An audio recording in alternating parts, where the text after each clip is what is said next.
मुख्यमंत्री योगी आदित्यनाथ ने समाजवादी पार्टी को आड़े हाथों लिया है। सीएम योगी ने कहा कि गाजीपुर को बेहतर कनेक्टिविटी उपलब्ध कराई गई है। उन्होंने जनता से आह्वान किया कि डबल इंजन सरकार के साथ चलिए। पहचान का संकट, नौकरी में डकैती, किसानों को आत्महत्या के लिए मजबूर करने, गरीबों का राशन खाने वाले किसान और युवा विरोधियों को मौका मत दीजिए। सपा को महिला विरोधी बताते हुए उन्होंने कहा कि ये इसे अपना जन्मजात अधिकार समझते हैं। मुख्यमंत्री योगी ने आगे कहा कि सपाइयों की गुंडागर्दी देखकर उत्तर प्रदेश में एक कहावत का भी उन्होंने जिक्र किया है और कहा कि ऐसे सपाइयों से गाजीपुर को भी बचकर रहने की आवश्यकता है।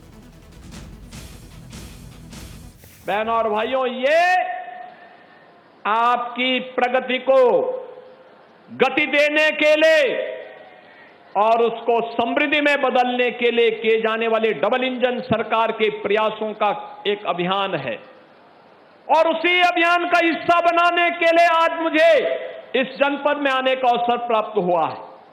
मैं तो आप सबसे यही बात का आह्वान करूंगा, ये डबल इंजन सरकार के साथ चलिए। जिन लोगों ने पहचान का संकट खड़ा किया था, नौजवानों की नौकरी में डकैती डाली थी, अन्नदाता किसानों को आत्महत्या करने के लिए मजबूर किया था, गरीब के राशन को खा जाते थे, उन लोगों को मौका कभी मत देना। ये गरीब विरोधी हैं, किसान विरोधी है, युवा विरोधी है और महिला विरोधी तो इनका जन्म स्वभाव है, जन्मजात स्वभाव है। कोई उम्मीद नहीं की जा सकती इन लोगों से।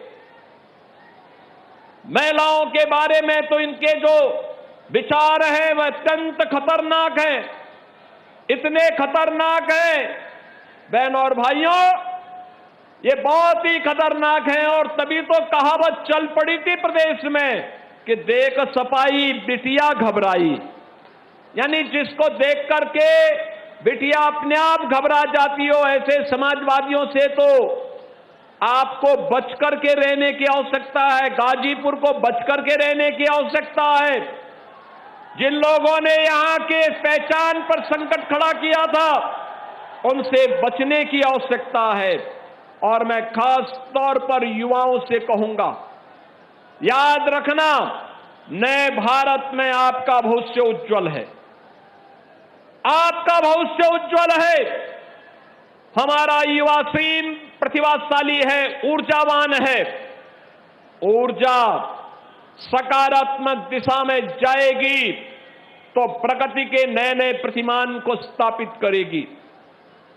और यह डबल इंजन की ये बीजेपी एनडीए की सरकार ही उसे सकारात्मक दिशा दे करके एक अच्छा प्लेटफॉर्म दे सकती है। उस प्लेटफॉर्म को उपलब्ध करवाने के लिए लगातार डबल इंजन की सरकार कार्य कर रही है, लगातार उस कार्यक्रम को आगे बढ़ा रही है। नौजवान के लिए नौकरी, नौजवान के लिए रोजगार, नौजवान के लिए स्वतः रोजगार, आज तमाम प्रकार के कार्यक्रम चल रहे हैं। वन डिस्ट्रिक्ट वन प्रोडक्ट के कार्यक्रम।